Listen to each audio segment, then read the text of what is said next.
From संदर channel. सोचिए, आप एक नॉर्मल दिन जी रहे हो, लोग ऑफिस जा रहे हैं, बच्चे स्कूल में हैं, कहीं ट्रैफिक चल रहा है और कहीं कोई रात के आसमान को देख रहा है। सब कुछ नॉर्मल लग रहा है, लेकिन फिर एक इम्पॉसिबल चीज होती है। सूरज अचानक गायब हो जाता है। ना एक्सप्लोजन, ना वार्निंग, बस एक सेकंड में हमारा सन डिसअपीयर हो जाता है। क्या होगा? क्या अर्थ इंस्टेंटली फ्रीज हो जाएगी? क्या हम डार्कनेस में डूब जाएंगे? या शायद कुछ मिनट तक हमें पता भी नहीं चलेगा?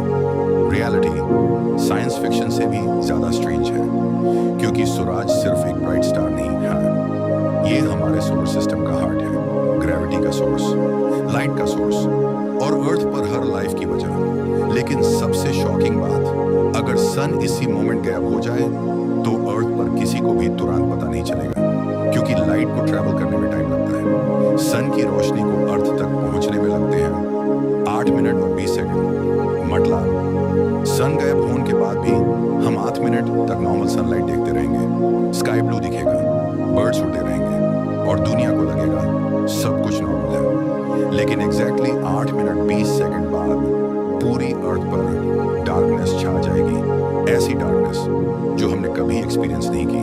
न सनराइज, न डिलाइट, सर्फ स्टार्स और एंडलेस ब्लैक स्काई। लेकिन डार्कनेस सिर्फ बिगिनिंग होगी। असली प्रॉब्लम होगी ग्रेविटी। सन सिर्फ लाइट नहीं देता, वो पूरे सोलर सिस्टम को ग्रेविटी से पकड़ कर रखता है। अर्थ इस वक्त सूरज के अराउंड लगभग 1,00,000 किलोमीटर पर आवर की स्पीड से मूव कर रही है।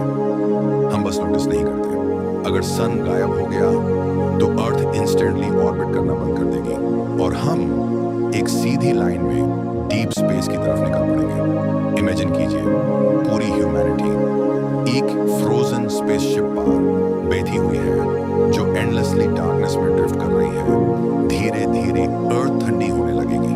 पहले कुछ घंटों में टेम्परेचर गिरना स्टार्ट होगा। कुछ दिनों बाद ओशंस की सरफेस जमने लगेगी, प्लांट्स मरने लगेंगे क्योंकि फोटोसिंथेसिस रुक जाएगा, फूड चेन्स कोलैप्स होने लगेंगे और कुछ महीनों बाद अर्थ का एवरेज टेम्परेचर -70 डिग्री सेल्सियस के आसपास पहुंच सकता है। लेकिन स्ट्रेंजली लाइफ इंस्टेंटली खत्म नहीं होगी। डीप ओशंस के नीचे जियोथर्मल वेंट्स के पास कुछ ऑर्गेनिज्म सरवाइव कर सकते हैं, क्योंकि अर्थ के कोर में अभी भी हीट है।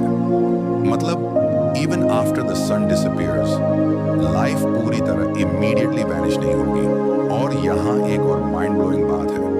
हम यूजुअली सोचते हैं कि स्टार्स परमानेंट होते हैं, लेकिन रियलिटी में हर स्टार की एक लाइफ होती है।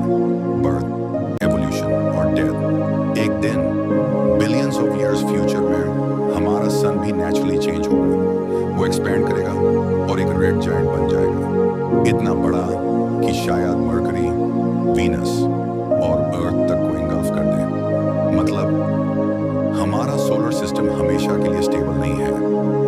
यूनिवर्स कॉन्स्टेंटली चेंज हो रहा है। स्टार्स बॉर्न होते हैं, एक्सप्लोड करते हैं, ब्लैक होल्स बनते हैं, गैलेक्सीज कोलाइड करती हैं और हम इस जायंट कॉस्मिक स्टोरी का सिर्फ एक टाइनी हिस्सा है। लेकिन शायद इसी में ब्यूटी है कि इतने मैसिव यूनिवर्स में भी अर्थ एक रेयर प्लेस है, एक स्मॉल ब्लू वर्ल्ड जहां स्टार्स को देखने वाले क्रीचर्स एग्जिस्ट करते हैं। और शायद यूनिवर्स का सबसे ब्यूटीफुल पार्ट भी वही है कि कॉस्मोस खुद को हमारी आंखों से ऑब्जर्व कर रहा है। तो अगली बार जब आप सनराइज देखो या सनलाइट अपने फेस पर फील करो, याद रखना वो सिर्फ लाइट नहीं है, वो एक स्टार का गिफ्ट है जो 150 मिलियन किलोमीटर ट्रेवल करके आप तक पहुंचता है। और इस एंडलेस डार्क यूनिवर्स में वही लाइट हमारी कहानी को पॉसिबल बनाती है।